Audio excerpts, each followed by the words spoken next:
السلام علیکم ویورز، ہمارے چینل پر خوش آمدید۔ میرا نام کاظم ہے۔ میرا تعلق فیصل آباد کے قریب ایک چھوٹے سے گاؤں سے تھا۔ گاؤں میں ہماری اپنی تھوڑی سی زمین تھی، لیکن وہ بھی بنجر تھی اور وہاں پر فصل لگانے کے لیے اچھے خاصے پیسے کی ضرورت تھی، جو کہ ہمارے پاس نہیں تھا۔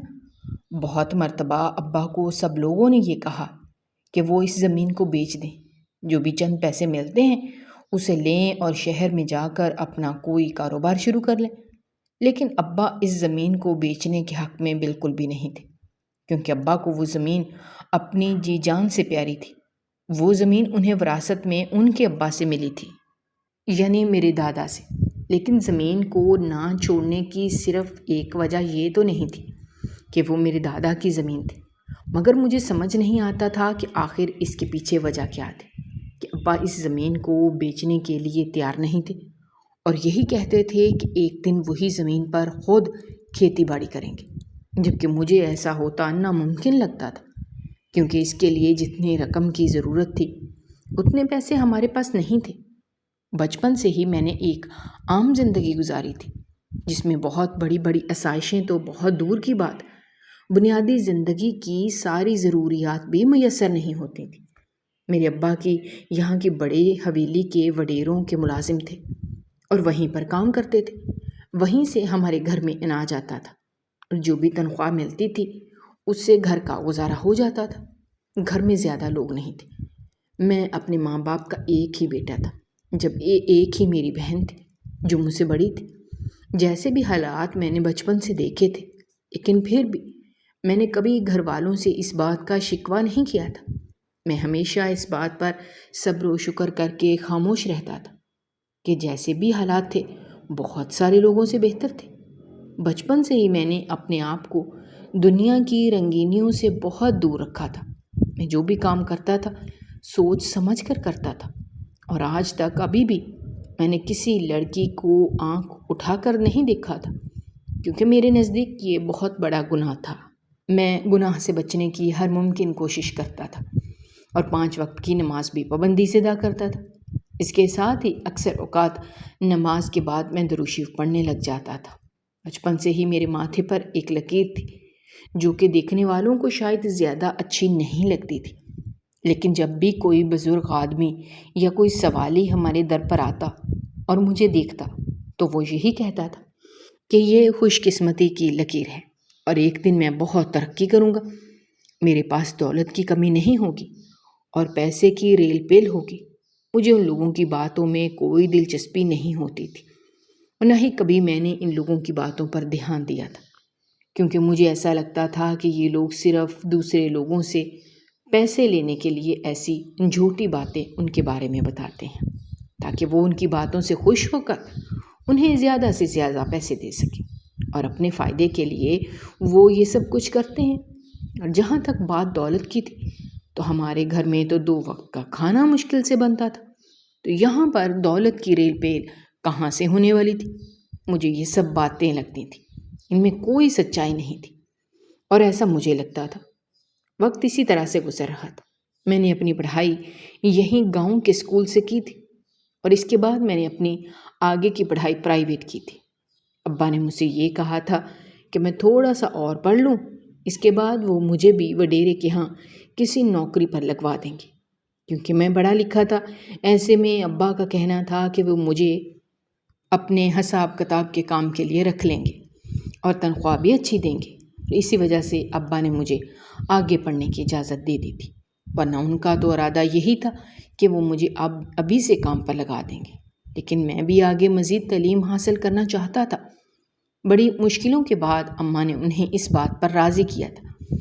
وہ بھی اس لالچ پر راضی ہوئے تھے کہ اگر میں تھوڑی سی پڑھائی اور کر لوں گا تو اس کے بعد وڈیرے مجھے اپنے حساب کتاب کے کام میں رکھ لیں گے، اور مجھے اس کام کی وہ زیادہ تنخواہ دیں گے، اور اگر ابھی ابا مجھے کام پر لگا دیں گے تو پھر مجھے بھی ابا ہی کی طرح وہی تنخواہ ملے گی جو اتنے سالوں سے انہیں مل رہی تھی۔ اور پیسے کے لالچ میں آ کر ابا نے مجھے 2-3 سال کا اور وقت دے دیا تھا، لیکن پھر بھی میں شام کو گھر بیٹھ کر پڑھائی کرتا تھا۔ دن میں ابا کے ساتھ کام پر جاتا تھا اور ان کے ساتھ کھیتوں میں خوب محنت کرتا تھا۔ جتنی ہم لوگ محنت کرتے تھے اس کے حساب سے مالک ہمیں تنخواہ نہیں دیتے تھے، بلکہ اس کے مقابلے میں دی جانے والی تنخواہ بہت کم ہوتی تھی، لیکن ہم مجبور تھے۔ اس کے علاوہ اور کوئی دوسرا راستہ بھی تو نہیں تھا۔ شہر جا کر نوکری کر نہیں سکتے تھے کیونکہ اتنے وسائل نہیں تھے، اور نہ ہی رہنے کے لیے کوئی ٹھکانہ تھا۔ گاؤں میں ایک یہ چھوٹا سا ہی گھر تھا جو ہمارا کل سرمایہ تھا۔ اس کے علاوہ ہمارے پاس زمین کا وہ ٹکڑا تھا جو ابا بیچنے کے لیے تیار نہیں تھے، جبکہ اماں نے بھی انہیں بہت مرتبہ کہا تھا کہ وہ اب اپنے بیٹے کے مستقبل کے بارے میں سوچیں اور اپنی ضد چھوڑ دیں، لیکن شاید انہوں نے پہلے سے ہی کچھ سوچ رکھا تھا، اسی لیے نہ وہ اماں کی بات پر دھیان دیتے تھے اور نہ ہی میری بات پر۔ زندگی اسی طرح سے گزرتی جا رہی تھی، اور اس وقت گزرتے وقت کے ساتھ ساتھ میرے کندھوں پر مزید بوجھ بڑھتا جا رہا تھا۔ میں صبح سویرے اٹھ کر ابا کے ساتھ جاتا، وہاں پر کام کرتا اور شام کو بیٹھ کر اپنی پڑھائی کرتا تھا، کیونکہ یہ دونوں کام ہی میرے لیے بہت ضروری تھے۔ اگر ابا کے ساتھ کام پر نہ جاتا تو ابا خوب سناتے، ویسے بھی ان کی تنخواہ سے گھر کا گزارا نہیں ہوتا تھا۔ مجھے اپنے گھر کے حالات بدلنے تھے اور اس کے لیے مجھے خوب محنت کرنی تھی۔ ایک دن اسی طرح سے میں اور ابا گھر پر ہی موجود تھے۔ ابھی صبح کا وقت تھا۔ اماں مجھے اور ابا کو کھانا دے رہی تھیں تاکہ کھانے سے فارغ ہو کر ہم اپنے کام پر جا سکیں کہ اچانک ہی دروازے پر دستک ہوئی۔ اماں میرے لیے اور ابا کے لیے روٹی بنا رہی تھی، اسی لیے جب میں نے دروازہ کھولا تو سامنے ہی ایک بکارن کھڑی تھی۔ مجھے دیکھتے ہی حیران رہ گئی، اور پھر میرے دیکھتے ہی دیکھتے زبردستی وہ ہمارے گھر کے اندر گھس آئی اور اماں کو بلانے لگی۔ اماں اس کی آواز سن کر آئی تو اماں کو کہنے لگی، اماں بہت خوش نصیب ہیں کہ انہیں میرے جیسا بیٹا ملا ہے۔ بہت جلد ہمارے حالات بدل جائیں گے۔ اور اس عورت کی نگاہیں میرے ماتھے کی طرف تھی، جہاں پر وہ ایک چھوٹی سی لکیر بنی ہوئی تھی، جسے دیکھ کر ہر سوالی خوش نصیبی کا ہی پیغام سناتا تھا۔ اس فقیر نے بھی اشارہ اسی طرف کیا تھا، جبکہ اماں بھی یہ بات سن کر حیران تھی، کیونکہ بچپن سے ہی وہ یہ بات سنتی آ رہی تھی، جب اس فقیرنی کا کہنا تھا کہ اب ان کا انتظار ختم ہونے والا ہے، بہت جلد ہمارے حالات بدل جائیں گے۔ اور اس کے ساتھ ہی اس نے اماں سے یہ کہا کہ اماں نے اسے بہت بڑی خوشخبری سنائی ہے، ایسے میں اب اماں کو بھی اس کی کوئی نہ کوئی خدمت تو کرنی پڑے گی۔ یہ بات سن کر مجھے یقین ہو گیا کہ یہ سب لوگ پیسے کے لیے جھوٹ بولتے ہیں۔ میں اماں کو روکنا چاہتا تھا، لیکن اماں نے گھر میں پڑے ہوئے وہ پیسے اس عورت کو تھما دیے جو میں نے سنبھال کر رکھے تھے، کیونکہ مجھے ان پیسوں کی ضرورت تھی۔ لیکن اماں نے خوشی خوشی میں وہ سارے پیسے اس بوڑھی عورت کو دے دیے تھے، جو لے کر خاموشی سے وہاں سے چلی گئی تھی۔ اس کے جانے کے بعد میں چپ ہو گیا تھا، کیونکہ اماں کو میں کبھی کسی بات سے منع نہیں کر سکتا تھا۔ مگر جب یہ بات ابا کو معلوم ہوئی تھی تو انہوں نے اماں پر غصہ کیا تھا کہ اماں اگر اسی طرح سے گھر آئے فقیروں پر پیسے لٹاتی رہیں گی تو یہ جو 2 وقت کا کھانا نصیب ہو جاتا ہے اس سے بھی ہاتھ دھو بیٹھیں گے۔ لیکن اماں چپ رہی تھی اور انہوں نے خاموشی سے ابا کی ساری باتیں برداشت کر لی تھیں۔ مگر میں نے پھر بھی اماں سے یہی کہا تھا کہ جو ہو گیا وہ ہو گیا تھا، لیکن آئندہ سے اگر کوئی انہیں کچھ بھی کہے تو اماں کو ان کی باتوں میں آنے کی ضرورت نہیں ہے۔ یہ لوگ ایسے ہی پیسے بٹورنے کے لیے ایسی 100 کہانیاں سنا دیتے ہیں، جبکہ حقیقت میں ایسا کچھ نہیں ہوتا۔ میں تو بچپن سے اسی گھر میں موجود تھا، بچپن سے اب تک تو ہماری قسمت نہیں بدلی تھی۔ مگر اماں کو جانے کیوں اس بات پر پورا یقین تھا کہ ایک دن ایسا ضرور آئے گا جب واقعی میں میری خوش قسمتی سے ہمارے گھر کے حالات بدل جائیں گے۔ خیر، یہ تو وقت نے ہی بتانا تھا کہ آخر ہمارے حالات بدلتے ہیں یا پھر اسی طرح کے رہتے ہیں۔ میں اور ابا اپنے کام پر چلے گئے تھے۔ 1 ہفتہ اسی طرح سے گزرا تھا۔ جب ایک دن میں اور ابا کام پر گئے تھے تو حویلی سے پیغام آیا تھا۔ بڑے وڈیرے نے ابا کو حویلی بلایا تھا۔ وڈیرے اپنے ہاں کام کرنے والے ملازموں کو بہت کم حویلی بلاتے تھے، صرف اس وقت جب کوئی خاص بات ہوتی تھی، یا پھر اس وقت جب انہیں کسی ملازم پر کسی بات کا غصہ ہوتا تھا، یا پھر کسی ملازم کے کام سے انہیں کوئی پریشانی ہوتی تھی۔ جیسے ہی یہ پیغام سننے کو ملا تھا، میں اور ابا ہم دونوں ہی پریشان ہو گئے تھے۔ کہ ایسا کیا ہو گیا تھا ہم سے، ایسی کون سی غلطی ہو گئی تھی کہ وڈیرے نے ابا کو حویلی بلایا تھا۔ پہلے تو میں نے ابا سے یہی کہا کہ میں ان کے ساتھ جاؤں گا، لیکن ابا نے منع کر دیا، یہ کہتے ہوئے کہ اگر بڑے صاحب نے صرف انہیں بلایا ہے تو ایسے میں وہ اکیلے جائیں گے، اگر وہ مجھے اپنے ساتھ لے گئے تو کہیں ایسا نہ ہو کہ انہیں یہ بات اچھی نہ لگے، اس لیے ابا اکیلے ہی چلے گئے تھے۔ مگر مجھے پریشانی لاحق تھی کہ جانے وہاں پر کیا ہوگا، کیونکہ جہاں تک میں حویلی والوں کو جانتا تھا، وڈیرے کے بارے میں آس پاس بہت سی باتیں مشہور تھیں۔ وہ کبھی بھی کسی کی غلطی کو معاف نہیں کرتا تھا۔ جو بھی ملازم اگر چھوٹی سی بھی غلطی کرتا تھا تو اسے بہت سخت سزا دی جاتی تھی۔ یہ سوچ سوچ کر مجھے ابا کی فکر ہو رہی تھی۔ ابا شام کو گئے تھے اور اب رات ہونے والی تھی، لیکن ابھی تک وہ واپس نہیں آئے تھے، اور یہی وجہ تھی کہ میری پریشانی بڑھتی جا رہی تھی۔ اماں بھی خاموش بیٹھی تھی اور گھر میں کسی نے بھی ابھی تک کھانا نہیں کھایا تھا۔ میں اور اماں بے چینی سے ابا کا انتظار کر رہے تھے۔ جب مجھ سے مزید انتظار نہ ہوا تو میں نے جانے کا فیصلہ کیا تاکہ میں دیکھ سکوں کہ ابا کہاں رہ گئے ہیں۔ ابھی میں گھر سے باہر نکلا ہی تھا کہ سامنے سے مجھے ابا آتے ہوئے دکھائی دیے۔ میں فوراً ہی ان کے قریب گیا، یہ دیکھنے کے لیے کہ کیا وہ ٹھیک تھے، کہیں مالک نے ان کے ساتھ کچھ کیا تو نہیں۔ لیکن ابا کے چہرے پر موجود خوشی کو دیکھ کر میں سمجھ گیا تھا کہ جو کچھ میں سوچ رہا تھا ویسا کچھ بھی نہیں تھا۔ ابا تو بہت خوش تھے اور مطمئن بھی تھے۔ جیسے ہی وہ گھر آئے تو میں نے ان سے وجہ پوچھی کہ آخر کس لیے بڑے مالک نے انہیں حویلی بلایا تھا۔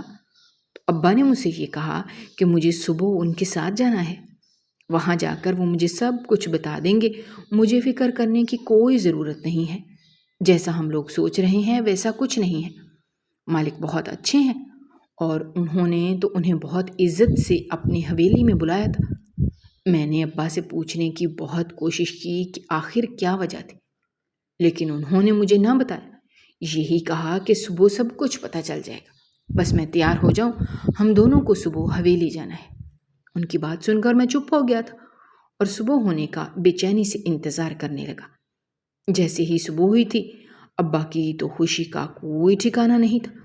انہوں نے تو جلدی جلدی میں کھانا بھی کھایا تھا اور مجھے تیار ہونے کا کہا، یہ کہا کہ میں اچھی طرح سے تیار ہو جاؤں۔ جب میں ان کی بات کچھ سمجھ نہیں آئی تھی، آخر ابا اس قدر تیاری کے ساتھ حویلی کیوں جا رہے تھے؟ جب انہوں نے مجھ سے کہا کہ بڑے وڈیرے مجھ سے ملنا چاہتے ہیں، اس لیے وہ مجھے کہہ رہے ہیں کہ میں اچھی طرح سے تیار ہو کر ان کے ساتھ چلوں، کیونکہ ابا نے انہیں میرے بارے میں بتایا تھا کہ میں پڑھا لکھا ہوں۔ ہمارے گاؤں میں چند ایک نوجوان ہی تھے جنہوں نے تعلیم حاصل کی تھی، ورنہ تو سب کے سب ہی گھر کے غربت کے ہاتھوں مجبور ہو کر بچپن میں ہی کام پر لگ گئے تھے۔ اس لیے مالک کو یہ بات جان کر خوشی ہوئی تھی کہ گھر کے حالات برے ہونے کے باوجود بھی میں نے تعلیم حاصل کی تھی، اور اسی لیے وہ مجھ سے ملنا چاہتے تھے اور انہوں نے مجھے حویلی بلایا تھا۔ ابا کی بات سے میں کچھ حد تک مطمئن ہوا تھا، لیکن اتنا زیادہ نہیں، کیونکہ میں حویلی والوں کو اچھی طرح سے جانتا تھا۔ وہ لوگ کسی کا خیال تو نہیں رکھتے تھے اور نہ ہی ایسے تھے کہ کسی کے اچھے کام کو سراہیں، لیکن پھر بھی ابا کے کہنے پر میں تیار ہوا تھا اور ان کے ساتھ حویلی کے لیے چل پڑا۔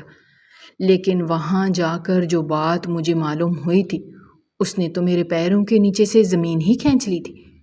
وہاں پہنچتے ہی مجھے پتا چلا تھا کہ میرا نکاح ہے، اور نکاح بھی وڈیرے کی بیٹی کے ساتھ تھا۔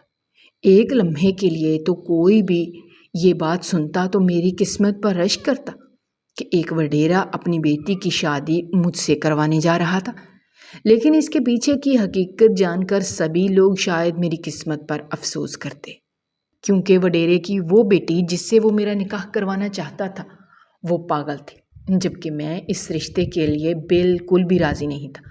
اب میں سمجھا تھا کہ ابا نے مجھے گھر میں یہ بات کیوں نہیں بتائی تھی کہ مالک نے انہیں حویلی کس لیے بلایا تھا۔ انہیں پتا تھا کہ اگر انہوں نے گھر میں ہی یہ بات مجھے بتا دی میں کبھی بھی ان کے ساتھ حویلی نہیں آؤں گا، کیونکہ ہمیشہ سے میری یہی خواہش تھی کہ میں جس بھی لڑکی سے شادی کروں گا وہ بہت ہی نیک، پردے دار اور باکردار ہو اور اچھی لڑکی ہو۔ شروع سے ہی میرے دل و دماغ میں ایک ایسے ہی لڑکی تھی جسے میں اپنی زندگی کی ساتھی بنانا چاہتا تھا۔ لیکن قسمت مجھے یہ کہاں پر لے آئی تھی کہ ایک پاگل لڑکی کو میری بیوی بنایا جا رہا تھا۔ ابا نے مجھے چپ رہنے کے لیے کہا تھا اور یہ کہا تھا کہ وہ بعد میں مجھے سب کچھ سمجھا دیں گے، لیکن فی الحال میں اس نکاح کے لیے ہاں کر دوں کیونکہ اس کے ساتھ ان کی زندگی جڑی ہوئی ہے۔ اگر میں نے نکاح سے انکار کیا تو بہت برا ہو جائے گا۔ کچھ بھی ہو جاتا، میں اس لڑکی سے نکاح کرنے کے لیے بالکل بھی راضی نہیں تھا، لیکن ابا نے میرے آگے ہاتھ جوڑ دیے تھے اور مجھے واسطے دیے تھے کہ اگر مجھے ان سے ذرا سی بھی محبت ہے تو میں آج اس نکاح سے انکار نہ کروں، اور اس طرح سے ابا نے زبردستی مجھے بلیک میل کیا تھا اور میرا نکاح اس لڑکی سے کروا دیا تھا، اور وڈیرے نے اپنی بیٹی کو ہمارے ساتھ رخصت کر دیا۔ ہم اسے گھر لے آئے تھے۔ گھر آ کر ابا نے پوری بات بتائی تھی۔ ابا نے بتایا تھا کہ جو زمینیں ہماری اتنے سالوں سے بنجر پڑی ہے اس کو آباد کرنے کے لیے پیسوں کی ضرورت ہے، اور وڈیرے نے ابا کو پیسوں کا لالچ دیا تھا، اور اسی لیے تو ابا اس بات پر راضی ہوئے تھے۔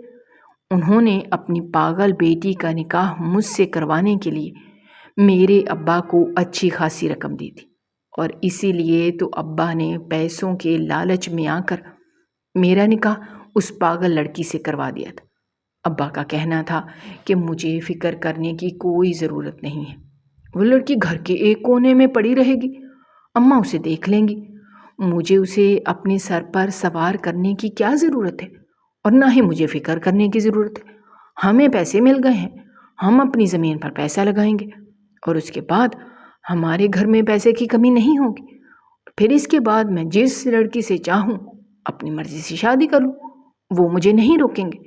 اب تو نکاح ہو چکا تھا اور اب میں کچھ بھی نہیں کہہ سکتا تھا، جبکہ مجھے یہ بات بالکل بھی اچھی نہیں لگی تھی۔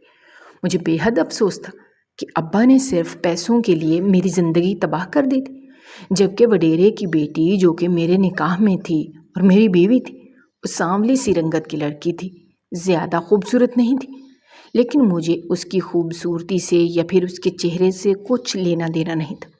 جیسی لڑکی میں اپنی زندگی میں چاہتا تھا ویسی لڑکی مجھے نہیں ملی تھی، اور یہی چیز مجھے بے حد پریشان کرتی تھی۔ اس لڑکی کی موجودگی مجھے اس گھر میں بالکل بھی پسند نہیں تھی۔ اس کی وجہ سے میرے سارے خواب ٹوٹ گئے تھے، اور مجھے ان فقیروں کی بات یاد آتی تھی جو مجھے دیکھ کر، میرے ماتھے کی لکیر کو دیکھ کر مجھے خوش قسمت کہتے تھے، لیکن میری خوش قسمتی یہ تھی کہ یہ پاگل لڑکی میرے حصے میں لکھی گئی تھی۔ اس خوش قسمتی نہیں بلکہ بدقسمتی کہتے ہیں، جبکہ میں تو اس کی طرف دیکھنا بھی پسند نہیں کرتا تھا۔ وہ لڑکی جب سے اس گھر میں آئی تھی اس کی عجیب عجیب حرکتوں کو دیکھ کر مجھے اس پر شدید غصہ آتا تھا، لیکن ابا کی وجہ سے میں چپ ہو جاتا تھا۔ جو پیسے وڈیرے نے ابا کو دیے تھے وہ پیسے ابا نے زمینوں پر لگانے شروع کر دیے تھے، اور دیکھتے ہی دیکھتے واقعی میں ہماری بنجر زمین دوبارہ سے آباد ہونے لگی تھی۔ ابا اور میں اس پر خوب محنت کرتے تھے۔ میرا زیادہ تر وقت تو گھر سے باہر ہی گزرتا تھا، لیکن جب بھی شام کو میں گھر واپس آتا تھا تو اماں ساگر پکڑ کر بیٹھی ہوتی تھی اور یہی کہتی تھی کہ اس پاگل نے انہیں بہت تنگ کیا ہے۔ جب میں کمرے میں جاتا تو وہ لڑکی مجھے دیکھ کر اونچا اونچا ہنسنے لگتی تھی اور بیٹھے بیٹھے ہی اپنے کپڑے پھاڑ دیتی تھی۔ اس کی یہ ساری پاگلوں والی حرکتیں دیکھ کر تو میں بہت تنگ آ گیا تھا۔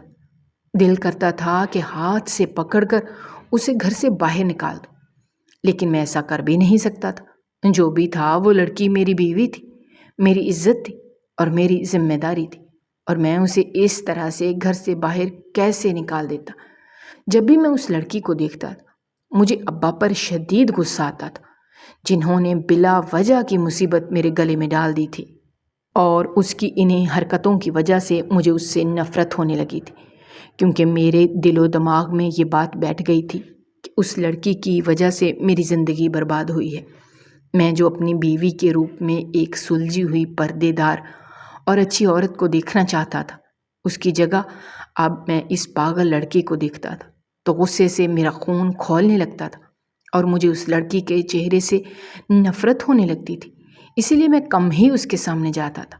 اماں سے بھی یہی کہتا تھا کہ جتنا ہو سکے اس لڑکی کو مجھ سے دور رکھیں، لیکن پھر بھی وہ گھر میں موجود ہوتی تھی اور ہم لوگ کوئی امیر لوگ نہیں تھے کہ ہمارا گھر بہت بڑا ہوتا۔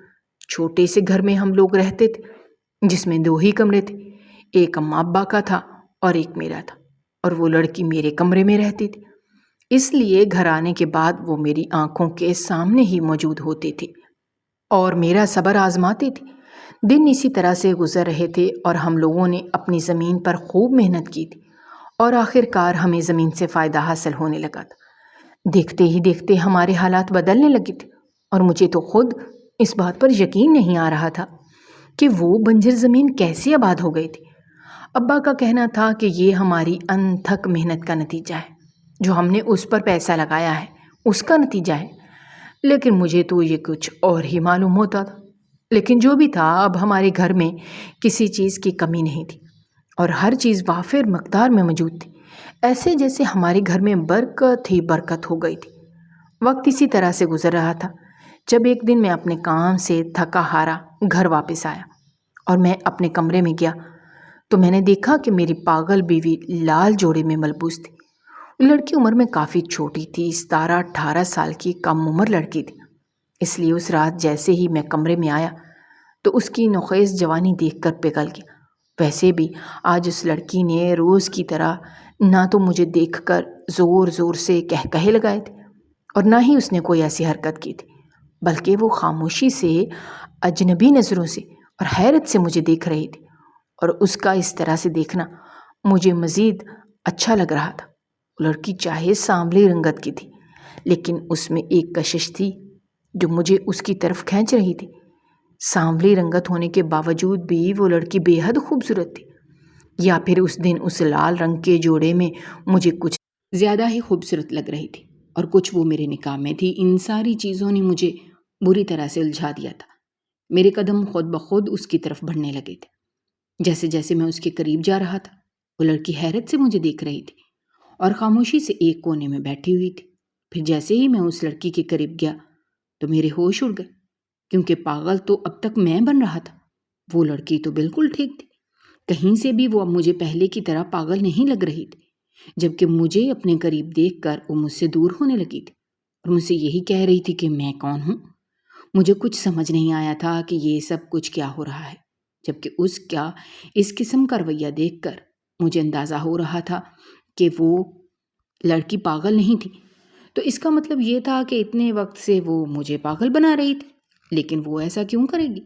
اس کے باپ نے تو خود کہا تھا کہ اس کی بیٹی پاگل ہے، اسی لیے تو اس نے اپنی بیٹی کا نکاح مجھ جیسے ایک غریب لڑکے سے کیا تھا، اور اس کے ساتھ ہی میرے ابا کو پیسے بھی دیے تھے کہ اگر اس کی بیٹی بالکل ٹھیک ہوتی تو وہ اس کی شادی کسی بڑے گھر میں کرتا۔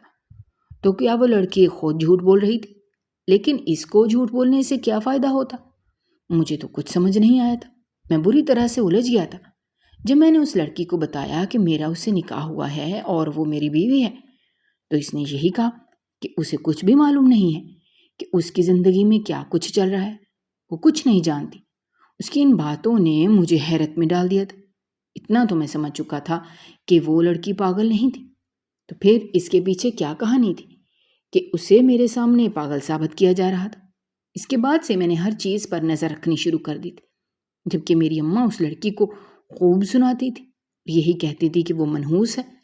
لیکن جب سے وہ لڑکی ہمارے گھر میں آئی تھی تب سے تو ہمارے گھر کے حالات بدل گئے تھے۔ ہمارے گھر میں خوشحالی آ گئی تھی اور مجھے ایسا لگنے لگا تھا کہ یہ سب کچھ اس لڑکی کی وجہ سے تھا۔ لیکن اماں یہ بات ماننے کے لیے تیار ہی نہیں تھی، نہ ہی ابا یہ بات مانتے تھے۔ ان کا کہنا تھا کہ یہ ہماری محنت کا صلہ ہے، لیکن اب مجھے سمجھ آنے لگا تھا کہ وہ لڑکی کوئی عام لڑکی نہیں تھی، یقیناً اس میں کوئی خاص بات تھی، اور میں اب تک بلا وجہ اس سے نفرت کر رہا تھا۔ میں نے سوچ لیا تھا کہ میں اس بات کی حقیقت تک ضرور پہنچوں گا کہ آخر اس کے پیچھے کیا راز ہے، اور پھر میں اس راز کی تہہ تک پہنچ گیا تھا۔ میری ماں روز ہی کھانے میں کچھ ملا کر اسے دیتی تھی، جس کی وجہ سے وہ اس قسم کی حرکتیں کرتی تھی۔ اس رات اس نے وہ کھانا نہیں کھایا تھا، اس لیے وہ بالکل ٹھیک تھی۔ جب میں نے چھپ چھپ کر دیکھا تو اماں اس کے کھانے میں کچھ ملا رہی تھی، جب میں نے وہ اسے کھانا نہ کھانے دی، اور اس کے لیے میں روز ہی چھپ کر باہر سے کھانا لے کر آتا تھا۔ کچھ دنوں تک میں نے ایسا ہی کیا تو وہ لڑکی بالکل ٹھیک تھی۔ وہ نہ تو مجھے دیکھ کر ہنستی تھی اور نہ ہی کوئی پاگلوں والی حرکت کرتی۔ اس کا مطلب یہ تھا کہ یہ سب کچھ اماں کا کیا کرایا تھا۔ لیکن اماں ایسا کیوں کر رہی تھی؟ میں نے اماں سے پوچھا تو انہوں نے اپنا گناہ قبول کیا تھا اور مجھ سے یہ کہا کہ وہ جان بوجھ کر اسے ایسی جڑی بوٹیاں کھلاتی تھیں جس کی وجہ سے وہ اس قسم کی حرکتیں کرنے لگتی تھی، کیونکہ اماں نہیں چاہتی تھی کہ میں اس کے قریب جاؤں۔ ماں کبھی بھی ایک پاگل لڑکی کو اپنی بہو کے روپ میں کیسے قبول کر سکتی تھی؟ اس لیے وہ جلد از جلد اس لڑکی کو اس گھر سے نکالنا چاہتی تھی، اور یہی چاہتی تھی کہ میں کبھی بھی اس کے قریب نہ جاؤں اور نہ ہی کبھی اس کی خوبصورتی سے متاثر ہوں۔ اس لیے وہ یہ سب کچھ کرتی تھی تاکہ اس کی ایسی حرکتیں دیکھ کر مجھے اس سے نفرت ہونے لگی، اور اماں اس میں کامیاب بھی ہو گئی تھی۔ اب جب سے اماں نے وہ جڑی بوٹیاں اس کے کھانے میں ڈالنی بند کی تھی تب سے وہ بالکل ٹھیک ہو گئی تھی۔ تو پھر اس کے باپ نے جھوٹ کیوں بولا تھا کہ وہ لڑکی پاگل ہے؟ سبھی لوگ اس بات پر حیران اور پریشان تھے، اور اس بات کا جواب تو وہ لڑکی ہی دے سکتی تھی۔ جیسے ہی اماں نے اسے وہ جڑی بوٹیاں دینی بند کی تھیں تو آہستہ آہستہ وہ ٹھیک ہونے لگی تھی، اور تھوڑے ہی عرصے میں وہ بالکل ٹھیک ہو گئی تھی، اور پھر اسے اپنے ماضی کی ساری باتیں یاد آ گئی تھی۔ جب میں نے اس سے پوچھا کہ آخر اس کے باپ نے کیا سوچ کر اس کی شادی مجھ سے کی تھی، جبکہ اس کے باپ نے تو یہ کہا تھا کہ وہ لڑکی پاگل ہے، لیکن وہ تو بالکل ٹھیک تھی، تو اس لڑکی نے جو مجھے بتایا اسے سن کر مجھے یقین ہی نہیں ہو رہا تھا کہ ایسا بھی ہو سکتا ہے۔ میری بیوی نے مجھے بتایا کہ وہ کوئی پاگل نہیں ہے، بلکہ وہ تو بہت ہی پرہیزگار لڑکی تھی اور 5 وقت کی نماز بھی پابندی سے ادا کرتی تھی۔ اس نے تو کبھی کسی کے ساتھ برا نہیں کیا تھا، لیکن قسمت میں اس کے ساتھ اچھا نہیں کیا۔ اس نے بتایا کہ وہ وڈیرا جس نے اس کا نکاح مجھ سے کروایا ہے وہ اس کا سگا باپ نہیں ہے، بلکہ وہ اس کے ابا کا سوتیلا بھائی تھا۔ اس کے ابا کا انتقال کے بعد ان لوگوں کی ساری جائیداد پر اس نے قبضہ کر لیا تھا۔ میری بیوی ایک ہی بہن تھی اور اپنے ماں باپ کی ساری جائیداد کی اکلوتی وارث تھی، لیکن اس کے سوتیلے چچا نے دل میں بے ایمانی تھی۔ اس کے ابا کی ساری جائیداد وہ خود لینا چاہتا تھا، کیونکہ وہ ان کا سگا بھائی نہیں تھا، اس لیے جائیداد میں ان کا کچھ حصہ نہیں تھا۔ لیکن اتنی ساری جائیداد وہ کیسے اپنے ہاتھ سے جانے دیتا؟ اس لیے اس کے ماں باپ کے مرنے کے بعد انہوں نے اس لڑکی کو گھر میں حویلی میں ہی قید کر دیا اور اسے کہیں آنے جانے کی اجازت نہیں تھی۔ سب لوگوں کو انہوں نے یہی کہا تھا کہ وہ پاگل ہے، یہ کہہ کر اسے کمرے میں بند رکھتے تھے اور کئی دنوں تک وہ بھوکی رہتی تھی، لیکن وہ پاگل نہیں تھی۔ اور پھر ایک دن اس کے چچا نے بہت ہی چالاکی سے میرے ابا کو چند پیسے دے کر اس کا نکاح مجھ سے کروا دیا تھا اور ہم سے یہ کہہ دیا کہ وہ پاگل ہے، تاکہ ہم اس کی کسی بھی بات پر بھروسہ نہ کریں اور اسے اس گھر میں قید کر کے رکھیں، اس کی ساری جائیداد پر وہ خود عیاشی کریں۔ یہ ساری باتیں سن کر تو واقعی میں میرے رونگٹے کھڑے ہو گئے تھے کہ کوئی کسی کے ساتھ اس قدر برا کر سکتا ہے۔